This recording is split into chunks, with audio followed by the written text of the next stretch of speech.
Morning, Coach. Good morning, Mark. Couple of things before we get started. We did take our COVID test today, so we had one Monday. We have one today, and since we didn't talk about it last Monday, we did have one at 8 o'clock on Friday, and we got those results back at 9 o'clock that night. So it's going to be one of those Friday nights or Saturday mornings, it looks like, before you'll realize whether everybody can play or not, or whether your staff's all clean. But that's what we got. We just had they're having their test right now for Wednesday. So we have one Monday morning at 8. We have one Wednesday after practice, and then we have one Friday morning at 8. So that's the sequence that we have them. Some other people ask why I speak to the team with some videos that Jeremy sent out without a mask on. Our medical people have told us if we're at least 15 feet, 5 yards or more away, then it's safe. So I never go without a mask when I'm within that 15 feet. But when we are that far apart, they will let us take our mask off. And our players, even at practice, they have to have their helmet on or their mask up, or they have to be 15 feet apart or more. In fact, I think they said 12, but we go 5 yards because it's easier for our guys. For us, I thought practice was just okay. I didn't think it was great. I was disappointed, very honestly. Last year we played 2 great games to start the season, and then we didn't play well at Wake Forest. We didn't play well at home against Appalachian. And I told them they've got to become what they say they want to become. And you got to show that. You can't just do that. And I thought today it wasn't awful, but it was okay. It wasn't a great practice by any means. Yesterday was really good, and they had energy, and I thought they were excited about playing. Today I thought it was okay, and that's disappointing. Dom Schaffner, the backup quarterback's going to play. He committed to Jay at Army. He's 210 pounds. He's a really good runner. They've got 2 great backs, so I think, and I really like what they do offensively. They move around, they shift, they motion, they give you a lot of different issues and problems. Will's a tremendous coach. So I think the biggest thing is going to be us stopping their run, because that's going to be very, very important. And we better wake up and understand they're going to try to run it right down our throat and keep the ball. So, and they did a great job with their kicking game last week with the blocked field goal. Their kicker's one of the best in the country. He kicked every kickoff out of the end zone on his kicks. He's kicked up to a 57-yard field goal. And then they had a kickoff return for a touchdown, a long punt return. So you've got to make sure that you have energy to do all those things right. So questions? All right, guys, please raise your hand, and we'll take your questions. And the first one comes from CL Brown. CL, go ahead. Mac, I was wondering, at what point did Sam Howell feel comfortable? I mean, even going back to last year, and this kind of goes to the question I asked about halftime adjustments, or the last press conference, but at what point did he feel comfortable maybe coming to you guys on the sideline saying, hey, this is what I see, I think we should try this? Like, how much is he empowered to kind of both make suggestions and in what to run against what a defense is doing? He's the son of athletes, college athletes. His mom and dad were athletes in college at Appalachian State. And he's the son of a coach. So he grew up in a film room. So he was comfortable when he got here last spring talking. And actually when he won the job, I would think, is when he was most comfortable saying, yeah, I like this. This one's harder for me, and here's why. But he and Coach Longo have a great relationship, and they talk all the time. And he does give suggestions. I thought it was probably mid to late season when he started picking up the defense and picking up the special teams and working the whole sideline as a leader. So the conversation about what we like and what we're doing came earlier than the true leadership. But I like the fact that he stands up as a leader now as well. And I was curious, just your take on the Big Ten. They're announcing now that they are going to start in late October. How do you think that will mesh into the bigger picture of college football? CL, Jeremy just told me that as I was walking off the practice field and walking off of here. The the thing I would say is, again, I appreciate John Swafford, our presidents and chancellors and our athletics directors in this league, going slow before and giving us a chance to start early.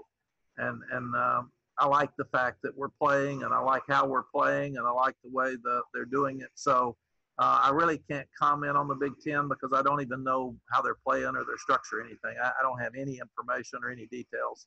But once again, I think it shows that how well the ACC made these decisions and gave us a chance to get started when we wanted to get started. Thanks, Coach. Thank you. We'll move over to Dina King. Dina, go ahead. Hey, Coach. My question is regarding Coach Bly. Unique situation that he's going to be facing his son, Trey, who's a defensive back at Charlotte. Just want your thoughts. Has he been his normal self at practice, or does he have a little extra step in his game this week? No, I don't think Trey's going to be able to play. I think he's got a sore hamstring or something. So I asked Dre last night, have you all been talking? And he said, nope, don't talk during game week. So that's part of the deal. So I don't think that'll be a big issue for us this weekend. And to follow up, a lot of North Carolina kids on that Charlotte roster. Is this game good for the state of North Carolina?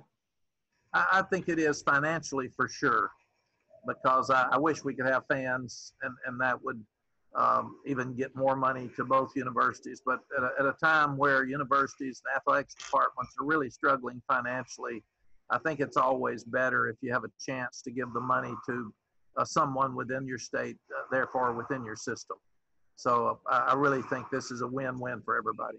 Thank you. Thank you. We'll move over to Andrew Jones. Andrew, go ahead. Hey, Coach, with respect to what you were saying Monday about expectations and learning how to deal with them, human nature being what it is, how important is this week in terms of judging your team's readiness for a game like this? Their ability to get up and be ready to play. I think it's you are how you play, whether you say it or not. We can say who we are, and we can tell you guys who we want to be and all that stuff. None of that matters. What matters is how you play. So we will see Saturday. We'll either play with emotion and play good, or we won't. And if we don't, then we're not going to be at the place in our program that the expectations are saying we are. And that's what I told the team today. You are how you play. You are what you put on that field. So keep your mouth shut. Don't talk about it. Do it. And that's the biggest part of where we are. As I said, last year, 2 great opening ball games, and then we decided to take 2 weeks off, and we didn't compete as hard, and didn't play with as much energy, and didn't play with as much confidence. And then we started working our way back. Well, we can either set back earlier this year than we did last year, or we can play. And I can get on the coaches can get on the players. Very honestly, the players have to decide if they're going to compete or not. That's their individual decisions, and all we can do is try to put them in that position. Readiness is something that's often overlooked by fans and even people in our profession, but how important is that layer to coming together to being what you ultimately want this program to be? It's the most important thing. I talk about creating an edge in every meeting, creating an edge at every practice, and therefore then that's your normal. That's your normal routine. So your norm is playing at a really high level with high energy. And that's what all of us have to do every day in our lives to be really good at what we do. There's no question. If you folks sit there and you are bored and not interested in what you're writing, it's not going to be as good. I mean, those are facts, whether we like it or not. And that's why I really push our coaches and myself to have high energy and be ready for everything we do to the best of our abilities. And I thought today, again, it was good.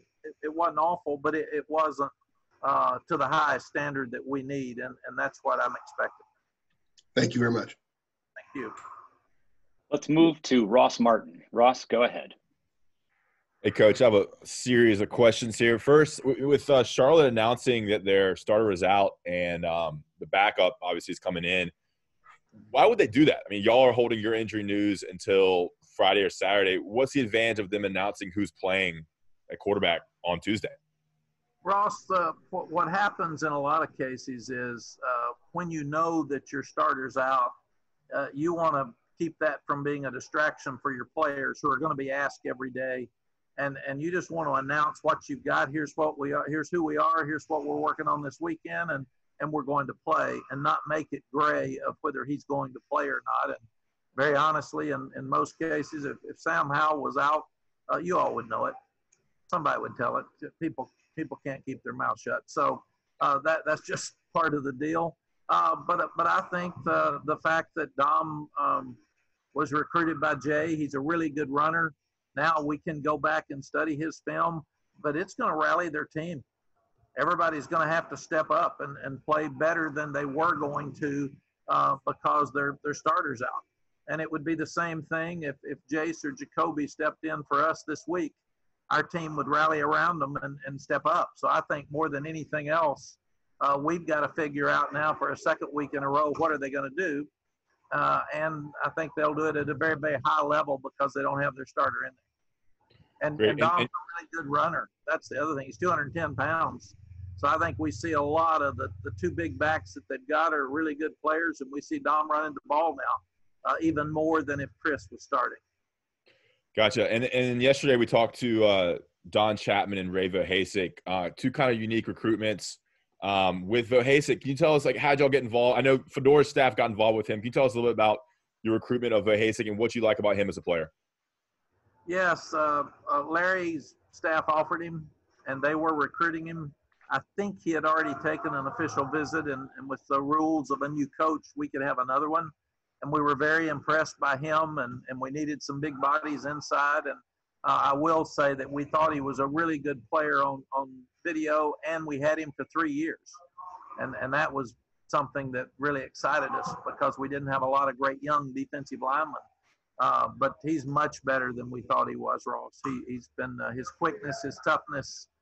He's been really disruptive in our practices, and he was the same way against Syracuse on Saturday. So, and he did that in the games at the end of the year last year. I think he's really good. And then Don, coming from San Diego, I mean, his story of his recruitment, and obviously I thought he had a pretty impressive game on Saturday. Yes, it was impressive that Ray wanted to come because he really didn't have any ties down here or anything. And the first day Ray got down here last year, I remember him working out, and it was so hot. And he looked at me, and he had sweat all over him coming from Chicago. I said, Ray, how do you like it, man? Or is it good? And he said, Coach, it's so hot here. So I didn't know if he's going to stay or not. So we've made a big transition with him.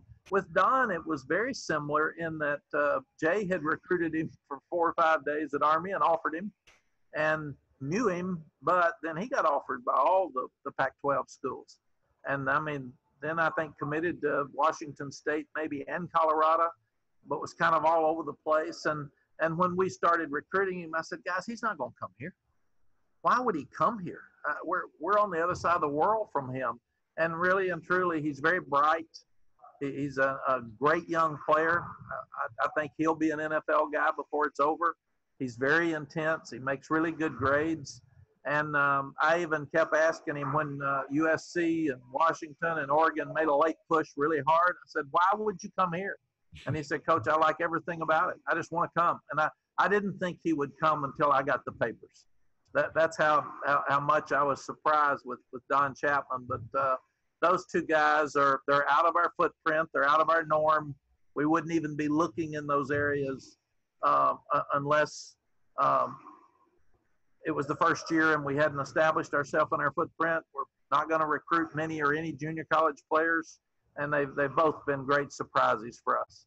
Great. And then quickly, I noticed you had AirPods on before the game. I was wondering what you listened to in the pregame. Country music? No. I had those on because of I had a game day hit. So okay. I was on gotcha. Game day, and Jeremy had to have my phone for them to call, and they have to have the earpod. Okay. So, and then of course it was supposed to be before Flex, and I got on about halfway through Flex, so it was all different. So, but that's what it was. I don't listen to music before the game. Gotcha. Thank you. Thank you. Okay, next up is Brendan Marks. Brendan, go ahead. Hey, Mac, thanks for taking the time again. I actually just wanted to piggyback on that question about Dre. I know you had said over the offseason sort of lauding the work that he did with the secondary and the cornerbacks. What is it that he has done with that group has impressed you the most? And how have you seen him? I know we talk so much about players growing and evolving. How has he grown and evolved as a coach? He has grown as much as anybody I've ever been around. Of course, he didn't have a lot of experience in coaching, and he's confident. He's aggressive with the players, and he's a Hall of Fame player. So, I mean, every time he lines up at corner and shows them how he did it, it gets their attention, and it gets the attention of guys in recruiting. So I think more than anything else, he's got better players than at this time last year. Even though Storm Duck is a lot different player than he was in the second game last year. Kyler McMichael is really good. Patrice is back. You've got Day Hollins is in there, and Tony Grimes is coming, and Obi's even doing a much better job than he was last year. But I think the biggest thing is that he's exuded more confidence in his coaching this year, and therefore the players are following up with that same attitude. Thank you. Thank you. Next up is Greg Barnes. Greg, go ahead. Hey, Mac, do you remember who it was that first suggested Charlotte as a potential option back 6-8 weeks ago? Greg, you'd have to ask Rick Steinbacher because he did the scheduling, he and Bubba completely. And I know that they went through the process. It had to be a home game because of the structure of how everybody was going to handle it. And then it was going to be Connecticut, and they decided not to play. And then it was going to be James Madison, and they decided not to play. And Rick and is it Mike Hill, the athletics director at Charlotte, are really close friends from when I guess he was here before.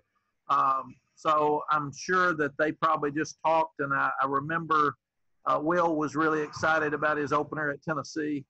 And then when that got canceled, he had to have a game too. So I think everybody just started getting on the phone and regionally trying to find out where this thing would work the best for everybody. And they came up with Charlotte.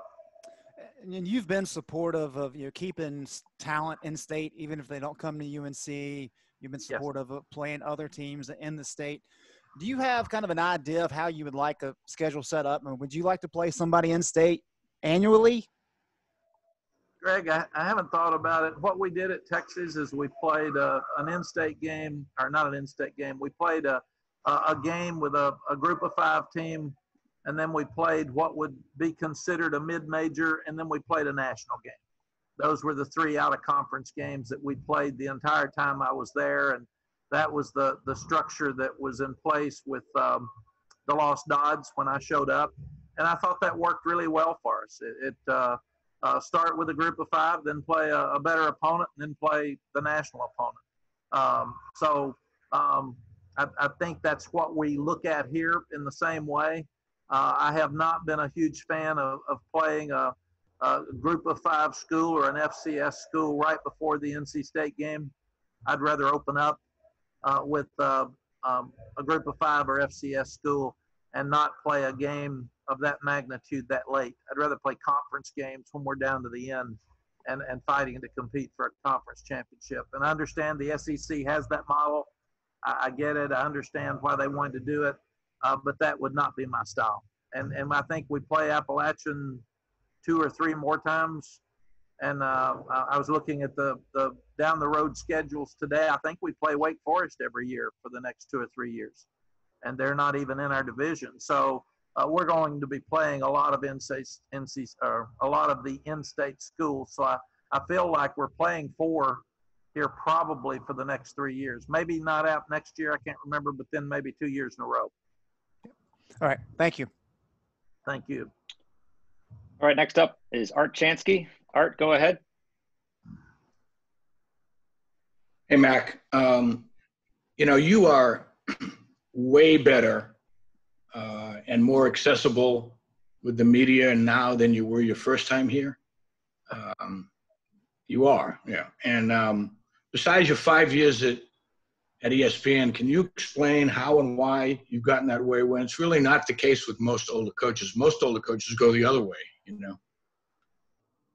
We won no games when I was here before, the first 2 years. So it probably wasn't a pleasant experience when I talked to the media because I had no answers.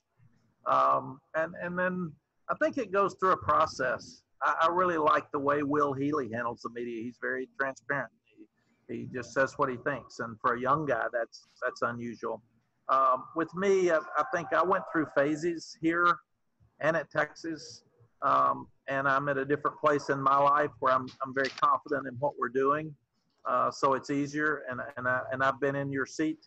So it's very important for me to help you do your job and make sure that you have facts, because I know how hard your job is now. I didn't know that 7 years ago before I went to ESPN. And I think it would be very helpful for every coach to go spend a year with the media and understand what the other side looks like and why and what and how hard it is. And they would respect that much more. But to me right now, Art, it's important for me to give you information that I can.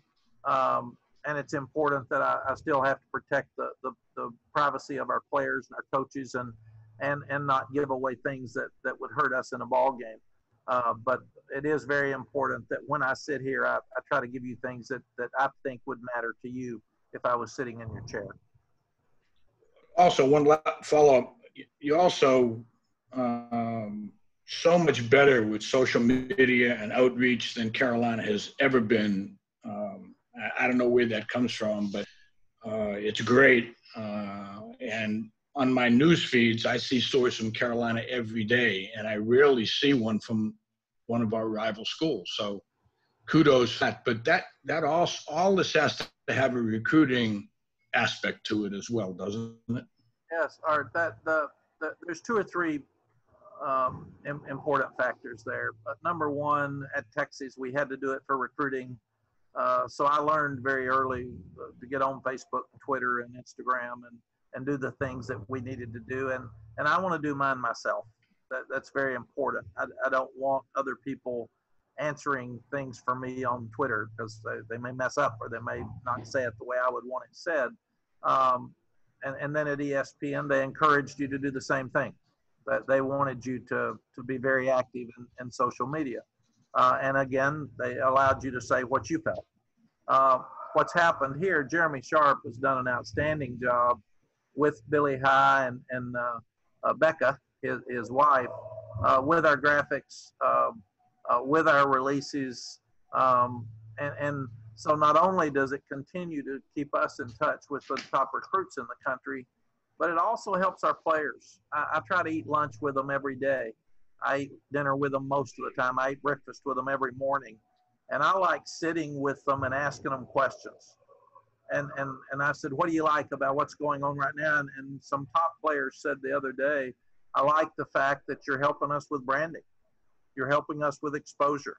And that's a big piece of this name, image, and likeness. So we want to brand the backside guard, the second team guard on the right side that's not getting branded. He's it's unfair to him that if Sam Howell gets money and gets attention, Sam's not going to need it.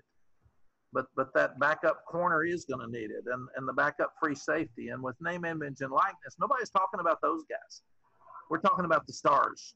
And there's not going to be many stars on these teams that make money. And the ones that do are probably going to make money anyway. They're not going to need it. So it's our responsibility to brand someone who may not be a star and may not play very much and give them opportunities to put their name out there and have a better resume and have really good opportunities to say things that they feel through their Twitter and through their Instagram because they don't get interviewed. Because if you all don't ask for them, we're still responsible for trying to help them. And that's what we're trying to do. And they understand that. And they really appreciate it. Thank you, Mac. Thank you, Art. Okay, next up is Chapel Fowler. Chapel, go ahead. Hey, Mac, thanks for taking the time. I was wondering if you elaborate a little bit more on what you saw from the offensive line, good and bad, against Syracuse and what you want to see from that group going forward. Yeah, Chapel, I thought they did a tremendous job protecting. we had 2 sacks, and one of them was the second or third play of the game, and we had a player that didn't he really didn't stay square, and then we had a couple of mistakes because they were doing so many different things defensively, and some of the stuff we had not seen them do before. But I thought the fact that Josh Azudu was out, and those guys were seeing new looks. And I do think the 3 down linemen for Syracuse are really good players. They're all could play for us. I was really impressed by them. But we got frustrated some with a loss here, an interception there, a tip ball there. And really and truly, I thought the offensive line did a good job throughout the game. So I was pleased with them. Much better than against South Carolina this time last year. Thank you. Thank you, Jeff. All right, let's move over to Alyssa Ray. Alyssa, go ahead. Hey, Coach, sorry if you addressed this off the top. I might have missed it, but Will Healy said in his press conference yesterday, you're a resource to him. He spoke so highly of you. How would you describe your relationship with Coach Healy? Will is, I think more than anything else, someone that I'm really impressed with. I've always liked – I had older coaches help me. Listen, that's really important to me that when I was the president of the American Football Coaches Association and when I was at ESPN, I had coaches call all the time and just ask, how would you do this? Help me with this. Did this ever come up? And I love that. It's a huge part of my life right now that I can give back what older coaches gave back to me. And Will is so open. I mean, he called Sunday and said, hey, let me ask you a couple of questions. I thought, hey, Will, look, man, we're playing this weekend. I don't usually do this. And he said, yeah, but I got a couple of things I want to ask you. And we had our camp together last year, and I think he's just a superstar about to happen. He's really smart. They do innovative things with their team. His teams play hard. They're well coached in all 3 phases. And he's very young. So I'm excited for him. I like watching what he does.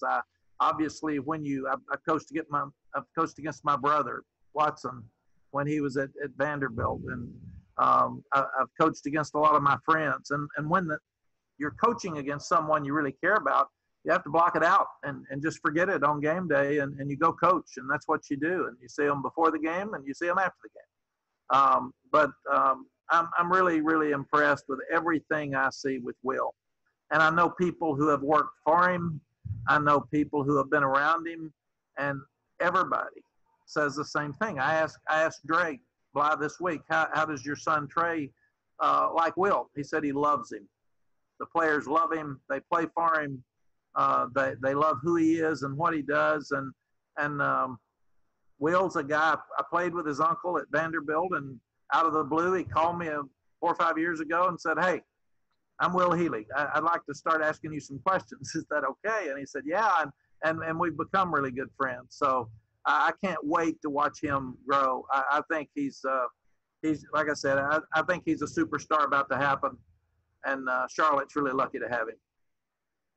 And I know they just announced his start yesterday, but what's your initial response to Dom Schaffner, and what do you see in him at quarterback? Well, we're lucky that Jay Bateman recruited him and actually had him committed at Army. So Jay knows him really well and likes him, and he's a great runner, and he's got a strong arm. He's 210 pounds. So we think we'll see a lot of quarterback power, quarterback draw, quarterback sweep. So he'll be an extra running back in the backfield. And then they do a tremendous job with their play action. So I'm sure Chris Reynolds is really a good player for them. But a banged-up Chris Reynolds isn't going to be as good as a fresh and excited Dom Schaffner. So this entire team will rally around him, and they're going to be excited for his first start. So Will was going to get them excited anyway. They'll be more excited than they were going to be just because of their new challenge. Thanks, Coach. Thanks, Alyssa. All right, last question for Coach. Ross Martin, go ahead. Quickly, Coach, on Will Healy, have you heard about or seen anything about Club Lit, their celebration in the locker room? And he was crowd surfing and in the mosh pit during big wins last year. I did. I saw it some, but for a guy who danced after ball games as poorly as I danced, it'd be hard for me to look at someone else and try to figure out whether what they were doing was appropriate, because Sally told me I was the worst looking dancer she had ever seen after I danced last year. So, but I think that's Will's attempt to have fun. He came in like we did to a program that was struggling, and he took them to a bowl game. So he had to change the culture, and what he's doing is with fun. I told him I was not taking my shirt off. That was not an option for me, period. And I might get divorced. Sally'd leave me, but took my shirt off and danced. But at least I could dance. But I think that's why he's fun. I saw on the TV copy the other day, his players' families couldn't come to the games. He had a Zoom meeting with all the parents and the players in the locker room before the game. I mean, he just comes up with this crazy stuff that really works, and it's fun. So I think you've got to give him credit for he's doing whatever he can do to excite his team and get recruits to Charlotte. And he doesn't have as much money as we do. He doesn't have the same staff we have. So we should be good. We have absolutely no excuse for us not to be good, because we have everything that we've asked for. He doesn't. He does so many things by himself and working on it. And we're working this week with his uniforms. That's been an issue, because it was an issue at Appalachian State that they said the white uniforms weren't legal by the NCAA rules because you couldn't see the yellow numbers as much. So they may even have to wear their green uniforms. And I just told Will to work out what's best for him and come on and play. Let's not get into that. But he's a worker, and he's a go-getter. And then somebody told me yesterday he also shot 74 last summer up in the mountains playing golf. So unless that was on about 36 holes, I'm not going to play. I mean, about 9 holes, I'm not going to play with him, because I'd be 74 after about 9 holes. Thanks, Coach. All right, Coach. Yeah, thanks. Thanks, Coach. That's all for today. Appreciate it.